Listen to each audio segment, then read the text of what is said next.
திராவிட செல்வம் அவர்களே, உங்களுடைய எல்லா பதிவுகளையும் பார்த்து வருகிறேன்.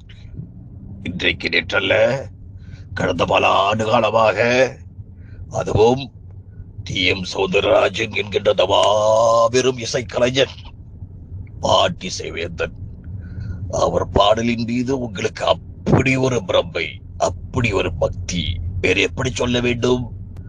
அந்த அளவுக்கு என்னை விட அதிகமாக அவரை புரிந்து வைத்து அவர் பாடிய பாடல்களை எல்லாம் தொகுத்து தருகின்றீர்கள். இது ஒரு பெரும் பணி. இது போன்ற பணிகளை சேவையாக செய்து வரும் சிங்கப்பூரில் இருக்கும் திராவிட செல்வம் அவர்களே, உங்களை எப்படி வாழ்த்துவதென்று தெரியவில்லை. எனக்கு எத்தனையோ பாடல்களை பாடியிருக்கின்றார். அவருடைய பாடல்களை கேட்ட பிறகுதான் எனது பாவத்தையும் நடிப்பையும் அந்த பாடல் காட்சிக்கு தருகிறேன் என்கின்ற உண்மையை எல்லோருக்கும் தெரியப்படுத்துகின்றேன். திராவிட செல்வம் அவர்கள், உங்களுடைய சேவை தொடர மனதார வாழ்த்தை தெரிவித்துக் கொள்கிறேன்.